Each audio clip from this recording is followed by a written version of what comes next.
Bueno, pues bienvenidos todos. Es una bendición que por este medio podamos compartir algo de la palabra de Dios, pues para prepararnos mejor en el servicio que Dios nos ha dado el privilegio de tener. Y bueno, ya saben que nuestras materias son en promedio de unas 16 horas y cada una pues tiene algunos temas específicos. En este caso vamos a estar de la hora 5 a la hora 8. La hora 5 tienen su manual ustedes, el tema es algunos elementos en el proceso de aconsejar. La hora 6 problemas psicológicos más comunes. La hora 7 noviazgo, matrimonio y sexo. Y la hora 8 comunicación y planificación, que también tenemos ahí pues algunos datos específicos. Recuerden que las tareas son muy cortitas. En nuestro instituto no es hacer cosas muy extensas, nada más para entrar al tema o hacer algún comentario. Lo que ustedes hagan en su tarea en una página está bien. En esta ocasión, para la hora 6, recuerden, cada hora par tenemos tarea. En las horas nonas no hay tareas. En la hora 6 es cómo afectan las enfermedades mentales a las personas. Entonces, de manera muy tácita, ustedes ponen ahí cómo le afecta a la gente la enfermedad mental, que bueno, algunos hemos visto algunas situaciones en nuestras vidas y ministerios, otros no mucho, pero sí vemos que afecta mucho a la gente, ¿no? Y en la hora 8 define la problemática en las relaciones de pareja. O sea, ¿qué problemas hay en el matrimonio? Propiamente hablado, ¿qué problemas vemos que hay? Entonces estamos empezando entonces en este tema de, pues, la elementos en el proceso de aconsejar. Estamos en la página 17. Dice ahí, recolección de antecedentes. Es una lista de datos que necesitamos tener de la gente para poder recordar muy bien quiénes son, porque a veces cuando tenemos varios aconsejados no nos acordamos muy bien los datos o las situaciones que hay. Cuando es poca gente no hay mucho problema, ¿no? Pero sí hay situaciones o iglesias por el tamaño que de veras tienen mucha gente aconsejando. Entonces, esto está en las páginas 17 en adelante y dice uno, recolección de antecedentes, datos sobre las personas a quienes atendemos. Ahí en nuestras páginas dice, bueno, la posición de la persona en su familia es importante porque puede ser el jefe de familia o puede ser la esposa, puede ser un hijo mayor, un hijo menor, alguien incluso que no es parte de la familia biológica. Todo eso es importante porque influye mucho en la conducta de cada persona, ¿no? ¿Cuál es la situación con sus papás? ¿Sus papás viven? Ahí están las preguntas, ¿no? ¿Están vivos o separados? ¿Cómo se llevan y dónde viven? Eso es muy importante, hermanos, porque el medio del que la gente viene tiene mucho que ver. Nosotros vemos que hay familias muy unidas, familias que han sido muy esforzadas, incluso en las cosas de Dios, pero igual llegan familias que no conocen de Dios o personas que no están en Cristo, ¿no? Entonces es muy importante que todo eso lo vayamos viendo. Los datos personales, bueno, la escolaridad dice ahí, cuánto estudió la persona, ¿no? Estado civil, solteros o casados, familia propia, si ya tiene una familia a la que pertenece o si es parte de una familia biológica, ¿no? Trabajo, ¿qué ocupación tiene la persona? Incluso puede ser ahí trabajo o estudios. Si la gente es muy joven y todavía está estudiando, bueno, pues ¿qué está estudiando? ¿Cómo se está capacitando para la vida, ¿no? Y también la economía, vemos si hay una solvencia económica o no. A veces las personas con más necesidad en lo económico también tienen otros problemas adicionales porque están viviendo en hacinamiento, porque no hay mucho enfoque de estudio, cosas así, entonces eso tiene mucho que ver. Relaciones humanas en la familia, ¿se llevan bien todos o hay algunos que no se toleran? Incluso ustedes ven que hay familias que lamentablemente pues se han roto relaciones, ya no hay relación con ellos y es importante todo eso, ¿no? Y también la vida espiritual. Pensamos si la persona es cristiana o no, si conoce al Señor o no le conoce. El punto dos es percepción del carácter del aconsejado. Un consejero cristiano necesita observar a las personas a las que sirve. Tenemos ahí algunas cosas muy importantes que observar, porque la gente viene buscando ayuda. Pero dice ahí, bueno, la postura. Si la gente está encorvada, a veces quiere decir que hay mucha aflicción o puede ser que tenga pena, ¿no? Si está muy bien erguida, bueno, a lo mejor tiene seguridad o tiene fortaleza para enfrentar las cosas. La postura física es muy importante. Los gestos. Hay gente que en su cara vemos mucho de lo que dice, ¿no? Vemos si hay tristeza o si hay esperanza o si hay incluso enojo. Hay personas que en el proceso de aconsejamiento se llegan a enojar y bueno, pues tenemos que ver todo eso, ¿no? Para que tengamos una idea clara de esto. El tono de voz, La gente que habla muy bajito o tiene mucha pena o no quiere hablar claramente. Y hay quienes tienen voz incluso muy fuerte, ¿no? De hecho, más fuerte que el promedio. A veces hasta hay que pedirles que bajen su voz porque parece que están discutiendo. Entonces, el tono de voz tiene mucho que ver también con esto, ¿no? El vestuario. Si la persona tiene un vestuario más o menos pues, a su edad, a las circunstancias que tiene, o un vestuario descuidado o un vestuario incluso provocativo o muy a la moda, que a veces no es lo más adecuado, ¿no? Entonces, es como su vestuario y también los movimientos corporales. O sea, si la persona se está viendo las manos o el reloj o está volteando para otro lado, es ausencia, no quiere estar con nosotros. Y sin embargo, hay personas que sí están muy enfocadas y nos ven a la cara o se acercan a nosotros o están hablando claramente lo que les estamos preguntando. Todo eso es muy importante para nosotros como consejeros. Ahora, una cosa muy importante también es pues que nosotros tengamos la comprensión de las personas que tienen fuerte tensión nerviosa. Página 18. La tensión nerviosa es como una afección emocional. Las personas están alteradas o enojadas o pueden incluso ser indiferentes, ¿no? Todas las emociones son importantes, algunas son muy proactivas, o sea, muy productivas y otras son muy destructivas, ¿no? Vemos que aquí que la tensión puede ser un medio de desarrollo o una emoción destructiva o frustración. Entonces, la persona que está muy tensa, que está muy presionada, incluso llegan a llorar, decíamos, no, no hay ningún problema con que la gente llore. Si la gente llora, bueno, nosotros no tenemos problema con eso. Está llorando, tiene una emoción muy fuerte y le podemos entender, ¿no? Entonces, tenemos que hablar con esas personas cómo están sufriendo las tensiones y cómo podemos ayudarles. Hay que tener paciencia ahí con la gente porque hay quienes son muy emotivos. Hay gente que pues está al borde del llanto o quiere hablar muy rápidamente de lo que pasa y hay otros que no. Hay unos que son muy tranquilos o son pues así muy pasivos, ¿no? Entonces tenemos que tener ahí nosotros un incentivo. Si la gente es muy pasiva, hay que hacer preguntas de inducción. O sea, hay que motivar la plática. Y hay personas que hablan tanto que a veces tenemos que pedirle que ya bajen, que terminen de decir lo que están diciendo, ¿no? Porque de veras hablan demasiado. No sé si se han fijado que hay personas que repiten mucho las cosas o ya el tiempo que tenía que usarse ya lo usaron. Y a veces sí podemos decirle con mucho amor, mire, ya el tiempo que tenía para usted terminó. Pero en otra ocasión continuamos, o por favor, sea más breve, porque a veces eso sí como que no ayuda mucho cuando nosotros tenemos este proceso de aconsejar, ¿no? Luego tenemos el punto 4, voy a página en 17, 18, encuentro con las personas en el proceso de aconsejar. Dice ahí tenemos rodeos y resiliencia, silencio o enojo y decisión de cortar la ayuda prematuramente. Entonces esto es como las reacciones que podemos anticipar. No toda la gente es igual, cada caso es único, ¿no? Hay gente pues muy dispuesta a platicar o que tiene una pues más o menos idea de lo que vamos a hacer y hay personas que no, o incluso hay que no vienen voluntariamente, ¿no? Muchas veces alguien les pide que busquen consejo, ellos no quieren y entonces tenemos ahí una situación tremenda. Rodeos y resistencia es que la gente no va al grano. Le decimos que hay una situación que podemos atenderle, cuál es el problema y busca algunas cosas como de salida, ¿no? Habla de otros problemas, que no es problema personal, que alguien le indujo a estar con nosotros o algo así. Y si la persona no busca el aconsejamiento, pues no vamos a recibirlo, ¿no? No va a recibirlo, porque está como teniendo una especie de resistencia ahí. Resistencia es igual, ¿no? Como que no quieren el proceso. Pueden incluso decir que no cooperan o hablan mucho o hablan poco y no llegamos a ningún lado con ellos. Los silencios son muy valiosos también porque si la gente no dice nada es que no quiere ser atendida. O a lo mejor más bien requiere oración o otras cosas, ¿no? Pero tenemos que platicar. La idea del aconsejamiento es platicar con la gente. Entonces hay que ser muy prudentes con la gente, pero sí lo importante es platicar. Incluso si la gente está en silencio, le podemos pedir que en otra ocasión platiquemos. No tiene que ser en exactamente este día, en este momento. Si no tiene disposición o no tiene pues la cuestión emocional para hablar, le podemos pedir que después lo hagamos, ¿no? El platicar con ellos. Y también hay personas que se tienen mucho enojo y de eso de cortar el proceso. La gente se molesta o se enoja porque, sobre todo los que no quieren venir. Decimos, hay personas a las que el esposo o la esposa le dice, tienes que buscar consejo, ellos no quieren. Entonces lo hacen como nada más para quedar bien con el esposo o la esposa y no llegan al proceso.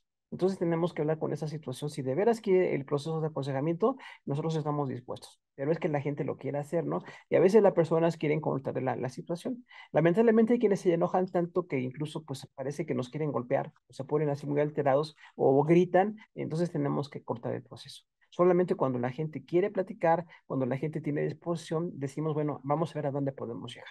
El punto 5 que tenemos aquí son factores a considerar para tomar una decisión. Tenemos ahí algunos, por ejemplo, son 6. Motivación, conciencia, normas cristianas, beneficios a largo plazo, consecuencias negativas o efectos que producirán en otros y efectos, capacidad de llevar a cabo la decisión. Entonces, en esos factores, para aconsejar a la gente, decíamos la motivación es cuántas ganas tiene la gente de ser ayudada. Porque igual que en otras situaciones, hay gente que sí quiere ser ayudada, hay gente que no. Incluso hay gente que no quiere estar ahí o definitivamente no tiene la disposición. Entonces, cuando la gente sí está motivada para practicar, le decimos, bueno, vamos a platicar. Tenemos una hora, tenemos un espacio para platicar y estamos pues, esperando que Dios nos ayude para darle ese consejo, ¿no? Pero si no quiere hacerlo, pues decimos, esperamos. Puede buscar que de veras tenga la decisión de hacerlo y dejamos la puerta abierta. Cuando la gente cancela la plática, bueno, no nos tenemos que molestar nosotros, no tenemos que hacer más problema, nada más le decimos, cuando esté dispuesto, podemos ayudar. La conciencia es la pues, certeza de un problema, porque hay ocasiones que la gente sí sabe que tiene un problema, hay alguna situación familiar, personal, sobre todo matrimonial, y quieren la ayuda. Pero hay personas que piensan que no. No dicen incluso, yo no sé por qué estoy aquí, no sé quién me dijo que me dijeron que viniera a platicar con usted, pero yo no tengo problemas con nadie. Incluso hay quienes niegan todos los problemas, ¿no? Decimos, bueno, ¿cuál situación tiene? Y dicen, no, ninguna. Todo está muy tranquilo, vivimos muy felices, ¿no? Bueno, entonces no habrá problema de aconsejamiento. Pero si alguien está buscando aconsejamiento, es porque hay una situación que podemos ayudar. Las normas cristianas es las reglas que tenemos en la palabra de Dios. Es muy distinto una persona que no conoce de Dios a una persona que sí conoce de Dios. Nosotros que sí conocemos de Dios decimos, bueno, la Biblia habla del amor, de la fidelidad, de la constancia, del trabajo. Tenemos muchas normas cristianas, ¿no? La gente que no conoce de Dios tenemos apenas que explicarle lo que Dios quiere para ellos, porque igual a la iglesia llegan gente que nos busca para algún consejo y ya son creyentes y no hay problema tanto con ellos, pero los que no son creyentes todavía, apenas hay que empezar, ¿no? Casi casi evangelizarlos para que puedan conocer de Dios, pero es muy importante que vean las normas cristianas. Los beneficios a largo plazo es decirle, bueno, si cambian la conducta, si se esfuerza, si es más paciente, más prudente, a largo plazo va a tener bendición. El matrimonio va a ser más unido o la familia va a estar más en las cosas de Dios o hay una situación que va a lograr. Porque muchas personas como que no ven el beneficio. Piensan que si cambian, pues nada más se les pide cambios a ellos y los demás no quieren cambiar o ellos piensan que no es tan grave lo que está pasando y realmente sí tenemos que estar muy claros de la situación, ¿no?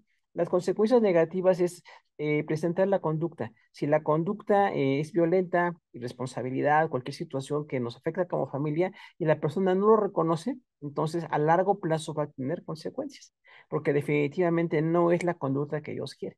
Ahora, las conductas que Dios quiere sí van a tener siempre bendiciones, ¿no? Los efectos que producen otros es decir qué va a pasar con su esposo, su esposa, sus hijos, los más cercanos casi siempre, ¿no? El núcleo familiar muy cercano, ¿qué va a pasar con ellos si usted cambia? Si usted ya perdona o usted acepta o usted tiene una situación de un cambio de conducta, ¿cómo beneficia a los demás? Porque eso es muy importante como creyentes, ¿no? No es el egoísmo, de lo que me complace, lo que yo quiero, lo que yo tengo en la convicción, sino lo que beneficia a otros. De hecho, en el matrimonio siempre es mucho eso, ¿no? Ver qué beneficia más a mi cónyuge y es lo que yo quiero hacer. O en los hijos, que son tan importantes para todos, ¿no? Cómo mis hijos van a estar mejor, qué cosas hay que hacer con ellos para que funcione mejor, ¿no? Es una cosa muy importante. Y también la capacidad de llevar a cabo una decisión. Esto es, bueno, eh, ¿qué quiere decidir? Y a veces tenemos que ir de a poquito, ¿no? Porque hay muchas decisiones que se tienen que tomar, pero podemos tomar una el día de hoy. O cada semana o cada que veamos a la persona, decimos cuál es la situación con ellos. Tenemos aquí los usos de recursos espirituales y aquí están aquí muy bien la gráfica, ¿no? Tenemos la palabra de Dios, tenemos la oración, el Espíritu Santo y la iglesia. Esto es extraordinario porque es lo que tenemos como cristianos. En el mundo, aunque hay psicólogos o psiquiatras muy capacitados y son una, pues, gran recurso para el mundo, en la iglesia lo que tenemos es esto. Además de que podamos tener médicos o psicólogos cristianos o gente de las cosas de Dios que conoce también ese tipo de profesiones, nosotros como iglesia en general tenemos esto, ¿no? El Espíritu Santo nos ayuda. Recuerda ahí en Hechos 6, ¿no? Cuando están enfrentando una situación, pues, de mentira y Dios le revela a Pedro qué está pasando y llegan a una conclusión y incluso viene, pues, un juicio de parte de Dios, ¿no? Y dice ahí, bueno, el Espíritu Santo nos está guiando. Y eso es muy importante como cristianos. Aunque no es una constante o no tenemos que presumir nada de esto, pero Dios nos guía. Como sus hijos, como su iglesia, hay una guía del Espíritu Santo, lo cual es muy importantísimo, es importantísimo para nosotros, ¿no? La Biblia también es un gran recurso. Nosotros ahí tenemos familias, ¿no? Siempre decimos que la Biblia no nada más es grandes hombres o mujeres, sino familias, esposos, esposas, padres, hijos, ¿qué pasó con ellos, no? Verlos desde el enfoque familiar es muy importante. O como personas, ¿no? Las cualidades y los defectos. Todas las cualidades y todos los defectos están en los personajes bíblicos. lamentablemente los defectos, ¿no? Cuando vemos el egoísmo, la inconstancia, pues la apostasía, ahí está muy claramente. Pero igual vemos en la palabra de Dios fidelidad, gente muy constante, gente muy de su palabra, gente muy entregada a las cosas de Dios, y eso va a ser muy importante, ¿no? La oración es un gran recurso. Incluso al acabar la sesión de aconsejamiento podemos orar con la persona. Unos minutos, no tiene que ser muy largo el proceso, pero podemos orar por la persona e incluso los que no conocen de Dios es una sorpresa para ellos, ¿no? Se puede orar con ellos. Y en la iglesia, la grande bendición es que somos gente de oración y tenemos gente de oración. Y tenemos ahí los ministerios de la iglesia, ¿no? Ahí puso mi esposa el logotipo, dice. O sea, la iglesia es un gran recurso. Hay gente generosa, amorosa, que se preocupa. Ahora que por medios, ¿no? Comparten oraciones, comparten necesidades, que nos enteramos de necesidades, es muy importante que lo hagamos. Esto va a ser muy importante. El punto 7 tenemos el contexto de temático del aconsejamiento. No vamos a verlos todos los versículos, esto le pido que ustedes los hagan, porque tenemos por lo menos 45 versículos. No vamos a ver todos estos, pero sí hay algunos textos bíblicos que nos ayudan sobre la familia, ¿no? Por ejemplo, en Génesis 1, el modelo para la familia. Adán y Eva, ¿no? Capítulo 1 y capítulo 2. Adán y Eva, recién creados en comunión con Dios, pues oyendo lo que Dios instruye, es importantísimo, ¿no? Pero después viene la caída cuando Adán y Eva decidieron pecar. Entonces, todo eso trajo consecuencias. Igual se puede aplicar a la familia el día de hoy. Si nosotros estamos en Cristo, aunque no somos perfectos, pero estamos en Cristo, tenemos grandes bendiciones. Pero si no estamos en las cosas de Dios, entonces tenemos muchas situaciones ahí de conflicto. Bien, ahí también la familia de Abraham, la familia en el libro de Ruth, tenemos también en Ruth un proceso de matrimonio, de enamoramiento, hay muchas bendiciones, ¿no? Estamos en Abraham incluso, ¿no? Bueno, pues la promesa de Dios que iba a venir Isaac y tardó 30 años en llegar Isaac, ¿no? Entonces tenemos muchas lecciones muy importantes. Y luego tenemos muchos contextos, ¿no? Salmo 68, 6 habla de que Dios hace habitar en familia. Ahí podemos incluso usarlos con la gente que conoce de Dios y empezarles a hablar la palabra del Señor. Todos los textos que tenemos ahí de los evangelios pueden ser muchas cosas, ¿no? Pero podemos hablar ahí, por ejemplo, de tesoros en el cielo, la letra K. O sea, no nada más lo material, porque hay muchas personas que vienen con problemas porque están enfocados en lo material. Cuando no tienen lo material, están quejándose o están enojados o frustrados. Y cuando tienen lo material, a veces incluso llega a ser un tropiezo. Los dos cimientos, ¿no? Por ejemplo, Mateo 7 habla ahí del Señor Jesús, dice muy claramente que el reino de los cielos es como un hombre que hizo una casa. Fíjese que es sencillo para nosotros. O sea, ¿cómo haces tu casa? Una casa se hizo sobre la arena, usted recuerda muy bien, ¿no? Y vinieron los vientos y las tempestades y derribaban la casa. Sin embargo, el reino también es como alguien que cava en la piedra para poner su casa. Y aunque vienen los vientos y tempestades, no cayó en la casa. O sea, nosotros edificamos la casa en la roca, literalmente, ¿no? Estar en oración, buscar la palabra de Dios. Pueden venir muchas situaciones muy complicadas, pero tenemos ahí la bendición del Señor.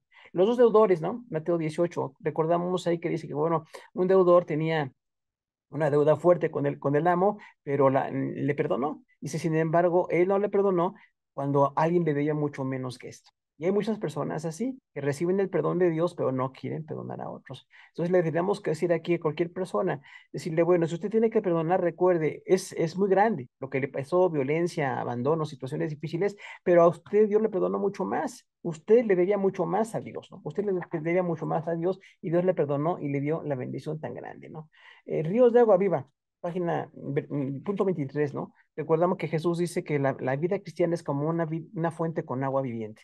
O sea, así como un manantial que brota limpio, vivo, da bendición, así es la vida cristiana. Entonces decirle a la gente, bueno, hay esperanza, hay problemas ahorita, pero podemos buscar esta esperanza en las cosas de Dios. Es muy importante.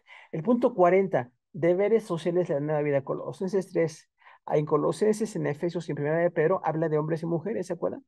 Dice, en la familia tienen que estar sujetos unos a otros. Efesios capítulo 5 y 6. Y no nada más la mujer, ¿eh? Porque hay mucho machismo en la iglesia. No es nada más la mujer. Los hombres también tienen que sujetarse. Porque al final dice, sujétense unos a otros. O sea, no nada más es la mujer, el hombre se sujeta.